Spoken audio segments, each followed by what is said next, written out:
Wito huo umetolewa na mchungaji wa mtaa huo Raphael Mwambenja alipokuwa akizungumza na waumini hao katika mkusanyiko maalum wa Sabato uliolenga kuchangia maandalizi ya sherehe hizo ya sikukuu za vibanda. Katika hotuba yake, mchungaji Mwambenja amesisitiza umuhimu wa maandalizi ya kiroho, kimwili na kiakili kwa kila muumini. Amesema makambi hayo ni muda wa pekee wa kujitathmini kiimani, kujifunza neno la Mungu na kuimarisha mshikamano wa waumini. Kwa namna ambavyo kanisa limejiandaa kuwaalika majirani, lakini pia wahitaji, watu wenye mahitaji maalum ambao hawajawahi kushiriki sikukuu za vibanda. Hivyo lina huduma maalum ya kuwaalika hao wote na kushiriki nao pamoja, na limeandaa bajeti kwa ajili ya kuwahudumia watu wenye mahitaji maalum katika makambi haya.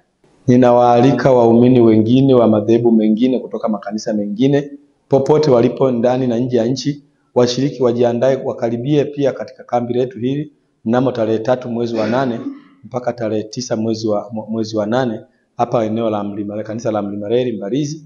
Washiriki katika mbaraka huu wa sikukuu za vibanda, kwa sababu kanisa limejiandaa vilivyo kuendesha na kuhudumia sikukuu hizi za vibanda katika mtaa wetu. Nao baadhi ya waumini waliohudhuria mkutano huo wamesema wako tayari kushiriki kikamilifu katika maandalizi ya makambi na kuahidi kuunga mkono jitihada za kanisa kupitia michango yao na kushiriki kikamilifu katika huduma hiyo. Makambi kwa kweli yamekuwa na faida kubwa sana. Kwanza tunajifunza umoja kati ya washiriki, mshiriki na mshiriki, na pia tunajifunza namna kuishi pamoja. Tunaamini kwamba hata tutakapofika pale kule mbinguni tutaishi kwa pamoja. Kwa hiyo ile tunapokuwa wote kwa pamoja kama makambi, kwa kweli tunajifunza mambo mbalimbali. Nimejiandaa vizuri kwa kweli, na Mungu atatusaidia tufike salama. Tuendelee na makambi yetu na masomo, tutashuhudia sana sana ya kaya na familia, na mhubiri wetu mkuu tunamsubiria.